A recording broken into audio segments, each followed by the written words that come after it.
Hello, I'm Kevin McCain. I teach philosophy at the University of Alabama at Birmingham, and today I'll be discussing the epistemic regress problem. The epistemic regress problem is a very old problem in epistemology. We find reference to this issue as early as the writings of Aristotle. And while it's sometimes used as a way of arguing in support of skepticism, for instance, we find this sort of move in the works of Sextus Empiricus, the most important role of the regress problem is its function in helping us get clear about the structure of epistemic justification. So when we explore the regress problem and various responses to this problem, it helps us to get clearer about how our reasons must be related to one another and to the things we believe in order for those beliefs to be justified.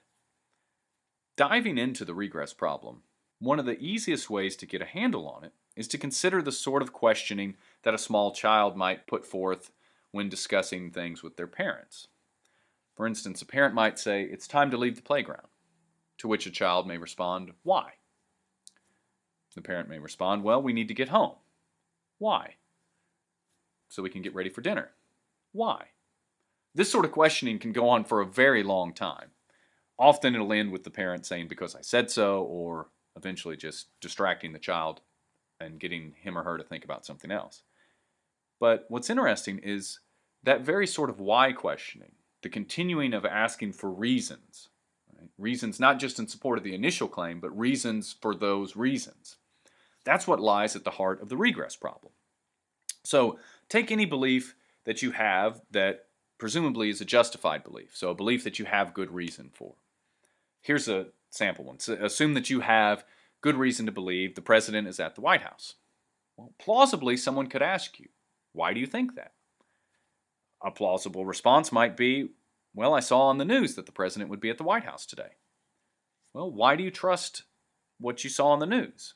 Well, the news tends to be accurate about this sort of thing. Why do you think that? And you can see we're on to the very same sort of questioning that goes on with the small child and the parent, except for this is questioning your reasons for your belief. This sort of regressive questioning, where you give a reason and your interlocutor asks, "Why do you have that reason?" or "What's your reason for your reasons?" is the regress problem. And this is something that we can apply to any belief that you have. This is part of what allowed people like Sextus Empiricus to try to argue that the regress problem leads to a general skepticism. Because if there's a problem for one of your beliefs in this way, it's plausible that this same regress problem can pose a problem for all of your beliefs. Now, when we're exploring this regress of reasons, where you've given a reason for your belief, and then you're asked for a reason for that reason, and a reason for that reason, and so on, it seems like we have three options. One, this chain of reasons comes to an end, so there's an end point. Two, the chain of reasons continues infinitely. So for any reason you give, there's another reason for that reason. Or three, this chain of reasons circles back on itself. So for instance, you have a reason for your belief that P, which is your belief that Q. Your reason for your belief that Q is your belief that R. And your reason for your belief that R is your belief that P. In this case, your reasons go into a circle. The skeptic claims none of these options can generate genuine justification. So, since this applies to all of your beliefs, you have no justified beliefs. But more important than the skeptical take on this is how these three options that we considered, that the chain ends somewhere, that it goes on infinitely, or that it circles back on itself, these give us direction in trying to figure out the structure of epistemic justification. And in fact, all of the primary views of epistemic justification fall somewhere under these three. And then a fourth one being skepticism, just the denial that there are justified beliefs. The first is the most popular view in contemporary epistemology, and arguably the most popular view of the structure of justification since at least the time of Aristotle. That is, the chain of reasons ends. This is foundationalism. So the thought is, all of your justification, so all of your justified beliefs, if they're justified, and we trace back the reasons for those beliefs and the reasons for those beliefs, eventually we hit a foundation of reasons or beliefs that are themselves justified, but they don't require any further justification. Often in contemporary epistemology, the foundational beliefs are beliefs that are justified on the basis of an experience. Right? Because an experience, at least foundationalists claim, an experience can justify a belief, but there's no need for a further reason in support of the experience itself. It's not the sort of thing that one has a reason for. When you look out and you see a tree, you have an experience. There's no reason in support of that experience. Right? Your visual experience is your reason for believing you see a tree, but there's no further reason in support of that experience. And foundationalists claim that these foundational beliefs, the ones that end the chain of reasons, they stop the regress.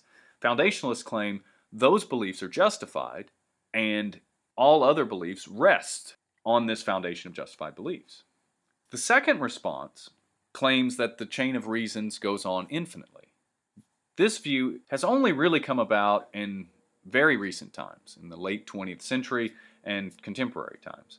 And this is called infinitism. And this is roughly the idea that as long as this chain of reasons could continue, where you have another reason for each of your reasons infinitely, then you have justification. And as I mentioned, this is a very new view because historically this view was largely dismissed by both skeptics and non-skeptics alike. Pretty much everyone thought that infinitism was not a real option. The third option is that the chain of reasons goes in a circle. And this is the second most popular. As I mentioned, foundationalism is the most popular. Infinitism has started to gain some ground, but is still relatively unpopular. But coherentism has this other view, and that is that the chain of reasons circles on itself. Now, it's somewhat misleading to describe coherentism in this way, because coherentists, in fact, deny the entire setup of the regress of reasons. So, one of the assumptions that we've been working under is that justification proceeds in a linear fashion. What I mean by that is your reason for believing P is that Q. Your reason for believing Q is R. Your reason for believing R is S, and so on. This is a sort of linear progression where you have one reason or a set of reasons that supports another, and that supports another, and so on. Coherentists think of justification differently. So less of a chain of reasons that either stops or circles or continues infinitely. Coherentists think of justification more along the lines of a web of beliefs, where you have various beliefs that are connected to one another in different ways. And according to the coherentist, justification arises when this collection of beliefs is related to one another in the appropriate ways. So they claim there isn't this sort of regress of reasons because your reasons form this system, or as I mentioned, a web analogy, and justification arises when the components of this system or web are connected in the right ways. Those are the main options in responding to the regress problem. So again, the regress problem is this idea that for any justified belief, or any belief at all, we can ask what your reasons are. And then for each reason given, we can continue to ask what your reason is for that reason. The skeptic claims this shows a problem with justification, so that none of our beliefs are justified. But most epistemologists claim that it doesn't lead us to skepticism. Rather, the regress problem teaches us something about the structure of justification. Foundationalists claim that it teaches us that justified beliefs eventually have to go back and rest on a foundation of basic beliefs that are justified themselves by something like experience that doesn't require a further reason. Infinitists tell us that the structure of justification is such that for any belief and any reason we give for that belief, we are able to give another reason. And that can continue infinitely. And that's what it means to have justification. The coherentist tells us that the structure of justification isn't linear in this fashion, as the regress problem seems to set it up. But instead, justification occurs when beliefs are connected in the right sort of way. So when you get a complex web of beliefs, or another way to understand it is a system of beliefs. And when this system of beliefs bears the right sort of relationships within itself, then you get justification. So these are the three main understandings of the structure of justification that arise from the regress problem.